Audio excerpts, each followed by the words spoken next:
So we took one of our Yamaha speakers and then an amp for her, and then she hired, I think, either by that time it used to be Function Junction, I think 200 and a 800 CD player, Pioneer CD player. Went in the room, saw her like playing there, and I was like, yo, look at this. Like, my dad always spoke well about her. Like, there's this lady that wants to play and whatever.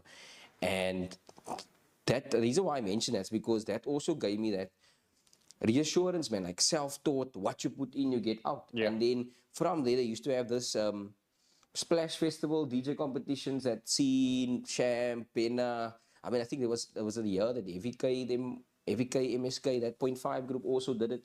And that opened up my, yo, okay, look here. And all these guys are like self-taught, man. I'm sure, like Pena, all the guys have been around that's shown themselves, developed themselves, and where they are now without any formal training, I would say. I could be wrong, but from what I've seen and what I've learned, it's all what you do, how you want to do it, how much time you put in. So yeah, there wasn't really a formal training. Another thing I want to ask you about, obviously I mentioned we've worked close by each other previously. I don't know if the viewers know, but Yeah. this is also something that you not only preach, but you practice also with encouraging messages or words of motivation to the generation Yeah, yeah. to come. I'd like you to maybe share a bit of your thoughts where I will tell you that the numbers that we have for our small town of PE is quite decent. I don't want to say astronomical, but decent for people actually finishing school Yeah. and graduating from a post-school environment like a college or a university or a ETC even, Yeah. right? But the opportunities for us are so limited.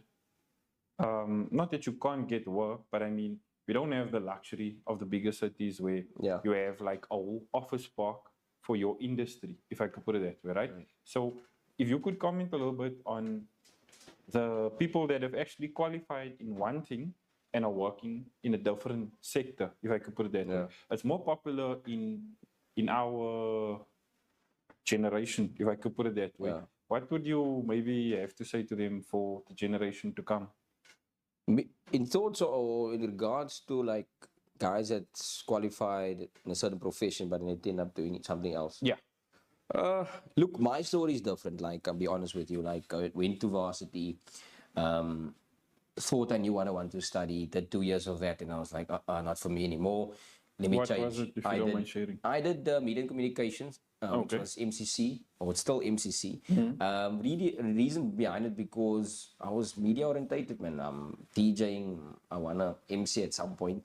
So I thought it was for me, but then I was doing like stuff I wasn't really enjoying, and I wasn't doing well, to be honest. And I thought to myself, after 2 years, what now?